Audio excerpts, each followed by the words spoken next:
Hello friends, अस्सलाम वालेकुम। सबसे पहले तमाम दोस्तों को मेरे YouTube channel sir Arsalan Excel tips में खुश आमदीद। आज हम लोगों की माइक्रोसॉफ्ट एक्सेल एडवांस कोर्स की क्लास नंबर 2 है और आज की क्लास के अंदर हम लोग डिस्कस करेंगे कि आपने माइक्रोसॉफ्ट एक्सेल को किस तरीके से इस्तेमाल करना है, यानी कि how to use Microsoft Excel.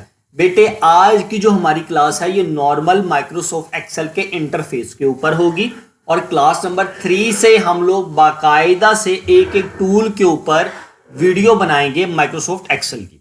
तो चलिए बेटा, सबसे पहले मैं आपको एक्सेल के ओवरव्यू के बारे में थोड़ा सा समझा देता हूं। अगर आप माइक्रोसॉफ्ट एक्सेल को देखें तो सबसे पहले आपके पास माइक्रोसॉफ्ट एक्सेल का जो इंटरफेस है, सबसे पहला ऑप्शन आपके पास फाइल का है। इस ऑप्शन को इंशाल्लाह ताला हम कोर्स के अंदर मुकम्मल तौर पर डील करेंगे, मुकम्मल तौर पर सीखेंगे। इसमें आपको पता लगता है कि आप वर्जन कौन सा चला रहे हैं माइक्रोसॉफ्ट एक्सेल का, और कई सारी चीजें इसके अंदर आप सीखने को आपको मिलेंगी। इसके बाद अब जब आप आते हैं होम के टैब में, तो यहां पर कई सारी चीजें आपके पास मौजूद हैं, जैसे कि बोल्ड कैसे करना है, इटैलिक कैसे करना है, अंडरलाइन कैसे करना है, कलर कैसे करना है, कलर करने के बाद टेक्स्ट आपने लिखना कैसे है। और इसके साथ साथ आपके पास इसके इंटरफेस में एक जगह पे आप देख रहे होंगे ABCDEFGH ये लिखा हुआ है। ये क्यों है, इसका क्या मकसद है। इसी तरीके से ये आप लिखा हुआ है 1 2 3 4 5 6 7, ये क्यों लिखा है, इसका क्या मकसद है। और इसके साथ ये जो आप देख रहे हैं ये सारे डब्बे बने हुए हैं इतने ज्यादा, ये क्या चीज है, इसका क्या मकसद है और ये किस मकसद के लिए इस्तेमाल होता है। और अगर ये जो माइक्रोसॉफ्ट एक्सेल है इसी को जी का नाम क्यों दिया गया है, इसको 4 का नाम क्यों दिया गया है, इसको 17 का नाम क्यों दिया गया है, तो ये सारी चीजें हम एक्सेल के कोर्स के अंदर डिस्कशन करेंगे। इसके साथ साथ अलाइनमेंट पे बात होगी बेटे, नंबर्स पे बात होगी, कंडीशनल फॉर्मेटिंग्स के हवाले से बात होगी, बार्स पे बात होगी, कलर स्केल्स पे बात होगी, आइकॉन सेट्स पे बात होगी, हाईलाइट सेल रूल्स पे बात होगी। इसके साथ साथ इंसर्ट के ऑप्शंस पे बात होगी कि आपने सेल कैसे इंसर्ट करना है, डिलीट कैसे करना है, रॉ कैसे इंसर्ट करनी है। इसके साथ साथ आप फार्मूलों पे बात होगी, ऑटो सम कैसे करेंगे, इसमें माइनस कैसे करेंगे, प्लस कैसे करेंगे, मल्टीप्लाई कैसे करेंगे, डिवाइड कैसे करेंगे। ये तमाम चीजें बेटा इस कोर्स के अंदर मेरी शामिल होंगी, जिसको हम लोग कल क्लास नंबर 3 से 1 बाय 1 स्टेप के साथ एडवांस लेवल पर सीखेंगे।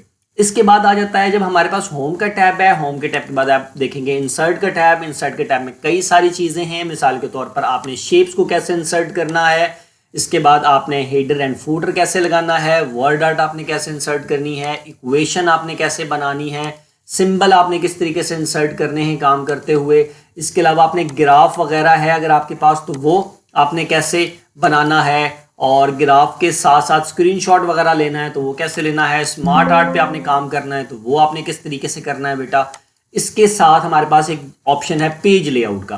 पेज लेआउट का ऑप्शन बेसिकली प्रिंट जब आप करने जा रहे होते हैं या पेपर का साइज डिफाइन करते हैं तो उस टाइम इस्तेमाल होता है। उसमें हम डिस्कशन करेंगे कि अपने पेज की मार्जिन कैसे सेट करनी है, पेज के ओरिएंटेशन पे कैसे काम करना है, पेज का साइज कैसे तब्दील करना है, प्रिंट एरिया कैसे सेलेक्ट करना है, पेज को ब्रेक कैसे करना है। इसके अलावा कई सारी चीजें बेटा इस वाले ऑप्शन में पेज लेआउट के अंदर जो हम लोग सीखेंगे। इसके बाद अगर आप आ जाएं तो यहाँ पर ऑप्शन है आपके पास फार्मूलाज का। इसके अंदर कई सारी चीजें हैं कि आपने फार्मूलाज अप्लाई कैसे करने हैं, डेट एंड टाइम हो गया, लॉजिकल, टैक्स, फाइनेंशियल, कई सारी चीजें आपको इस वाले टैब के अंदर से मैं सिखाऊंगा। और आप देखेंगे कि एक एडवांस लेवल के ऊपर आप एक्सेल के अंदर वक्त के साथ साथ एक्सपर्ट होते जाएंगे। फिर अगर फार्मूलाज के आगे हैं तो हमारे पास डाटा का टैब है, इसमें भी कई सारी चीजें हैं, जैसे फ्लैश फिल कैसे इस्तेमाल करना है, डुप्लीकेशन कैसे रिमूव करनी है, डाटा वैलिडेशन क्या चीज होती है। ये तमाम चीजें इस वाले टैब के अंदर जो आपको नजर आ रही है इंशाल्लाह ताला में इसको हम कवर करेंगे। इसके बाद अगर आप आ जाए रिव्यू के ऊपर तो रिव्यू में आपने स्पेलिंग कैसे चेक करनी है, और शीट को लॉक कैसे लगाना है, कुछ सेल को लॉक कैसे लगाना है अगर आप पूरी शीट को लॉक नहीं लगाना चाहते, कमेंट आपने कैसे ऐड करनी है। इसके अलावा व्यू के टैब में जब हम आए तो नॉर्मल पेज व्यू क्या है आपका, पेज ब्रेक व्यू आपने कैसे करना है, फ्रीज पैन आपने कैसे करनी है, ठीक है। और इसके साथ साथ हेल्प के टैब में जब हम आएंगे तो मजीद कुछ चीज़ों को हम सीखेंगे। इसके अलावा कई सारी चीज़ें जो है वो देखेंगे माइक्रोसॉफ्ट एक्सेल के इस कोर्स के अंदर कि आपने जूम इन कैसे करना है, जूम आउट कैसे करना है, नई शीटें कैसे बनानी है, शीटों को लिंक आपस में किस तरीके से करना है।